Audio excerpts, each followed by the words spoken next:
Thank you for tuning in to Podcasts We Listen To, but what you are about to hear is not a Podcast We Listen To episode. Instead, you are about to hear a preview from a new Wondery Plus series called Deadly Misadventures.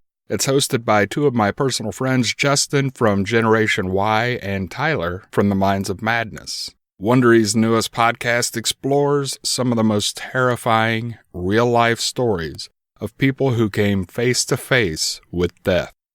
The podcast series raises the question of whether our choices control our destiny, or if it all comes down to luck. A roll of the dice, if you will. At the end of each episode, it will be up to you to decide.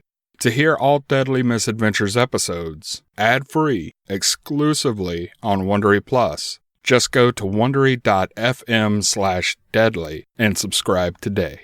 The following episode deals with mature subject matter. Listener discretion is advised. Deborah Scaling Kiley sat in a rubber dinghy in the middle of the Atlantic Ocean, reciting the Lord's Prayer in a desperate attempt to convince herself she hadn't gone mad.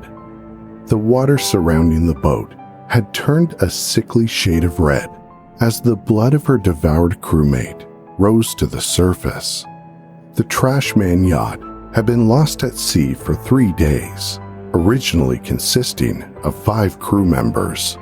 What started out as a simple voyage had quickly turned into a hellish nightmare on the freezing and treacherous Atlantic waters.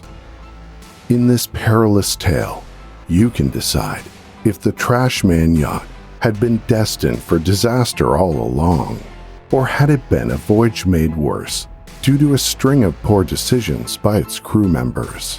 Or did it all come down to luck? A roll of the dice in this episode of Deadly Misadventures.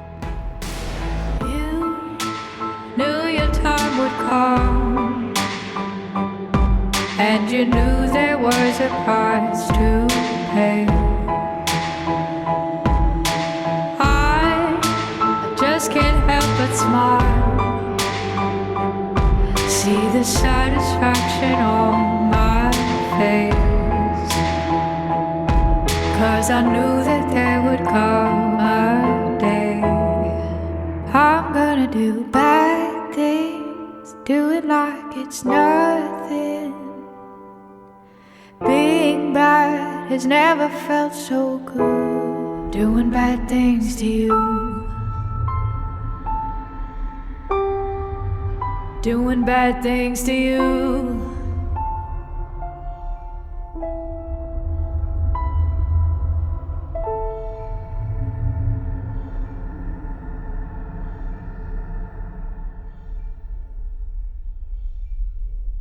Unlike the ocean waters she eventually fell in love with, Deborah Scaling's early life was anything but calm.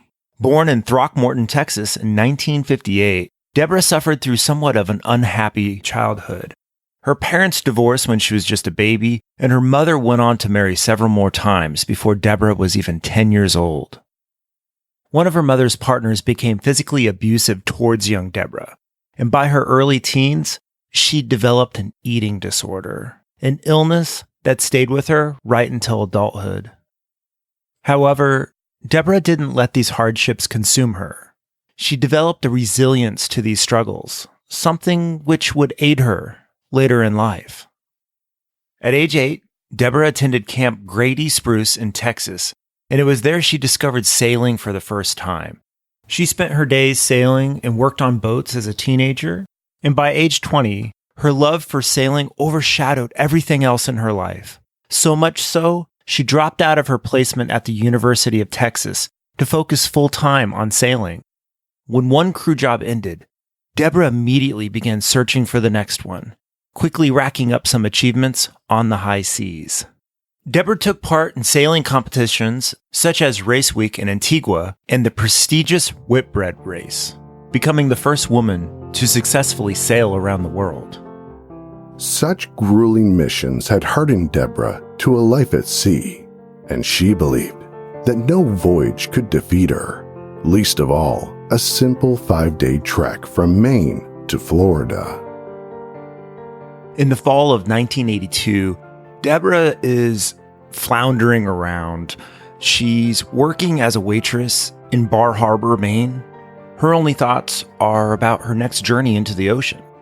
She decides to go down to the boatyard and advertise her services as a crew member. She will be contacted by a man named John Lippeth, the captain of the Trashman yacht. If you spent any time on the water, you'll find that a lot of boats have weird or funny names. The Trashman was named after the owner's success in the garbage industry. John had been hired to deliver the yacht from Maine to a new owner in Fort Lauderdale, Florida. Deborah thought John was a decent enough sailor, but she found that he wasn't very reliable. In the 3 weeks they spent prepping the Trashman, Deborah frequently found him intoxicated at the boathouse bar. On some mornings, she found him passed out in the boat crew's quarters.